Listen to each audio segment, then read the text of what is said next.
მოგესალმებით, მაგრამ მივესალმები ჩვენს მაყურებელს, მადლობა ამ შესაძლებლობისათვის, თავისუფლება სინდისის პატივრებს და სოლიდარობა ყველა იმ ადამიანს, რომელიც დღეს გახდა პოლიციური ტერორის მსხვერპლი. ვისი ოჯახების გახდა პოლიტიკური ტერორის მსხვერპლი.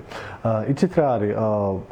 ეს არის შეშინებული ხალხის მცდელობა სხვების შეაშინონ. ეს ეხა თავში მეტრიალებ და სანამ თქვენი ეთერში შემოვიდოდით, ძაღლი რატო უყებს ხოლმე მანქანებს, რომლებიც ქუჩაში ჩაულიან ახლოს, რატო მისდევს ყეფით, იმიტომ რომ მანქანის შეიშინდება და შემდეგ აგრესიით ცდილობს, რომ ის მოიშოროს. აი ამ მდგომარეობაში არის, ძაღლის მდგომარეობაშია ქართული ოცნება, რომელიც მანქანას მიზრდებს. მანქანის როლში არის ქართული სახალხო და ქართული საზოგადოება. სინამდვილეში ესენი არიან დღეს ძალიან შეშინებული ხალხი.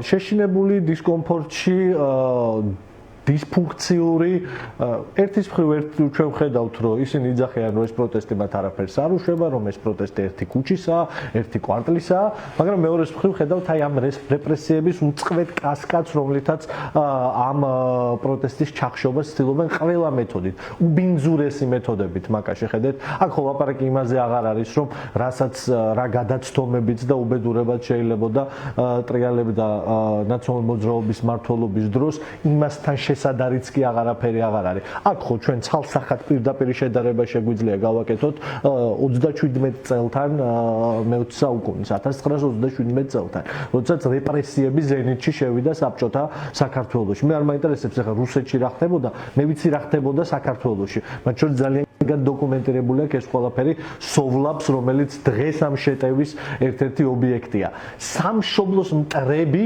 რაღაცა უცხო ძალებისთვის ანტიქართულ და ანტისახელმწიფოებრივ საქმიანობაში დახმარება ბაბუაჩემის მამა კონსტანტინე დათუნაშვილი ამის გამო დახვრიტეს. განჩინებაში ეწერა უცხო ქვეყნისთვის, საფრანგეთის რესპუბლიკისთვის ანტისახელმწიფოებრივ და ანტისაბჭოთა ქმედებების გამო. ეს ანტისაბჭოთა ქმედება იყო მაშინ გზავნილი მიიღო თავისი დისგან საფრანგეთისგან. რა განსხვავებაა კითხვას ვსვავ, ხო? რა განსხვავებაა იმას შორის ის გულაგში რომ იყავდათ, ეგ იყო რომ ხრეტდნენ? ჩვენ ვიცით აქ ეხა ბოლო რა არის? არ ვიცით. ფორმები არის აღებული 37 წლის, ანუ საბჭოთა საქართველოს ფორმებსაც კი აღარ გაურბიან და ამის არ ეშინიათ, იმიტომ რომ რეალურად ძალიან დიდ დისკომფორტს უქმნის ყველაფერი, რაც მათ თავს ხდება. ერთის მხრივ უწყვეტი აქცია 150 დღე, უწყვეტი, როგორი მასშტაბისაც არ უნდა იყოს, უწყვეტი და ყოველთვის სტაბილურად მინიმუმ 1000 კაცი იქ არის და ძირითად დღეებს 3000 კაცზე ადის. საერთაშორისო სრული იზოლაცია და სანქციები, სადაც პასუხისმგებლობებს ვერ გაურბიან, თუ სხვაგან აქ საქართველოს დღევანდელ სასამართლოში პასუხისმგებლობას გაურბიან, საერთაშორისო სანქციებს და საერთაშორისო არაღიარებას ვერ გაურბიან და მესამე ეს არის ერთგვარი პოლიტიკური კონსოლიდაცია ქართული საზოგადოების იმის წინააღმდეგ, რასაც ქვია ანტიევროპული ხელისუფლება. აი ამ ყველაფერს ისეთი დღეში მიყავს ეს პოლიტიკური ძალა, ეს ფაქტურად ტერორისტული ორგანიზაცია უკვე, რომ აგერ თავმჯდომარე გაურბით არაც თუ პარტიიდან, არამედ ზოგადად პოლიტიკიდან და უკან გამოუხედავად ფეხების უკან ტყმით გარბის სადღაც. გამარჯვებული პარტიებიდან თავმჯდომარეები არ გარბიან და პოლიტიკას არ ტოვებენ. გამარჯვებულ პოლიტიკურ ძალებში ის არ ხდება, რაც ეხა ქართული ოცნების თავს ხდება. ამიტომ კი ეს არის შეშინებული პოლიტიკური ძალის მცდელობა, რომ რეპრესიების გზით, საბჭოთა სტილის რეპრესიების გზით გამოიწვია საზოგადოებაში შიში. მე მესმის ის სიმძიმე, რაც მოყვება ამ ყველაფერს, მე მესმის, რომ ახალგაზრდა დედისთვის, რომელიც ორსულად არის და 7 წლის შვილი ყავს სახლში, რამხელა სტრესია და რამხელა უბედურებაა უსამართლოდ, არაფრის გამო, цаრიელი ადგილი ხო ასიამდეში ხო არ არსებობს. არავითარ საქმე ვატო შაქარაშვილის წერილზეა, ანონიმკაზეა ხალხო ლაპარაკი. ანონიმკა დაწერა. ვიღაცა სამშობლოს მართლა მოღალატებ.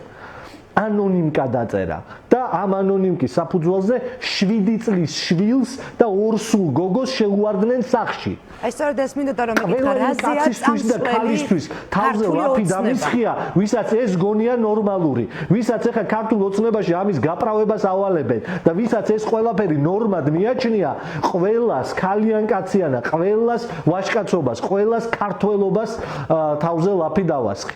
ეს არის საქართველო? 7 წლის ბავშვს დილის 8 საათზე სახლში რო უვარდებიან? ასეთ ქვეყანაში ცხოვრება არავის არ უნდა, მეგობრებო. არავის არ უნდა. ბოდიში კითხვა ვერ გავიგე მაგა. აი სწორედ მაგაზე მინდოდა რომ მეკითხა ბატონ თაზა ჩვენ ვუყურებდით ჩვენი მაყურებელი უსმენდა როგორ ითხოვდა მარიამ გეგუჩაძე რომ ბავშვი არასრულწლოვანი 7 წლის ბავშვი გამოეყვანა საცხოვრებელი სახლიდან უფლებადამცველს არ მისცეს უფლება შეუვარდნენ ორ სულ ქალბატონს ამ 7 წლის ბავშვთან ერთად მყოფს რომელსაც საკუთარ ლოგინში დილის 8 საათზე ეძინა რაზე მიდის ქართული ოცნება ასეთი ქმედებით ეს ხომ მიზანმიმართული ნაბიჯები რომელსაც ამ დემონსტრაციულად დგამს.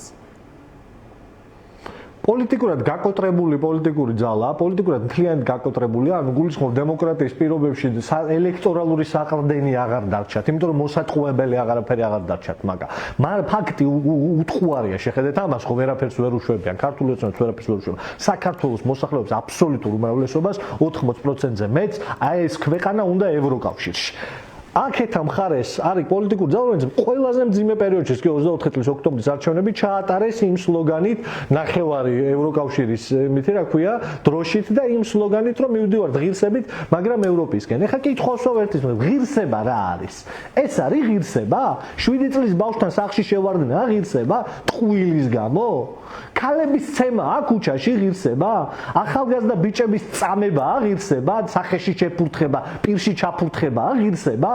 რა ღირსებაზე ლაპარაკობს ეს უღირსი არარაობების მთელი ხროვა? რა ღირსებაზე ლაპარაკობენ? ყაველაშვილი არის ღირსება ამ ქვეყნის?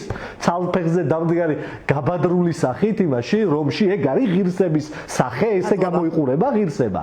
ღირსება როგორ გამოიყურება, მაკა? ქვეყანაში სადაც 400,000 ბავშვი შიმშილობს, 300,000 ბავშვს რო გაემართა კიდე 80,000 კაცი. ეგ არის ღირსება? პაპუაშვილის ღირსება ეგ არის და ბიძინა ივანიშვილის? ბავშვები რომლებიც შიმშილობენ, ყოველი მესამე ბავშვი რომელიც შიმშილობს, ყოველი მესამე მოქალაქე ამ ქვეყნის რომელიც გაჭირვებაში ცხოვრობს. ამ უღირს არარაობებს მოვიშორებ. დიდი მადლობა ბოდიში ემოციისთვის. მოვიშორებთ აუცილებლად, მტკიცეთ ვიდგებით აქციაზე. მადლობა უსმენდით თაზო დათნაშვილს კოალიცია ლელო ძლიერი საქართველოს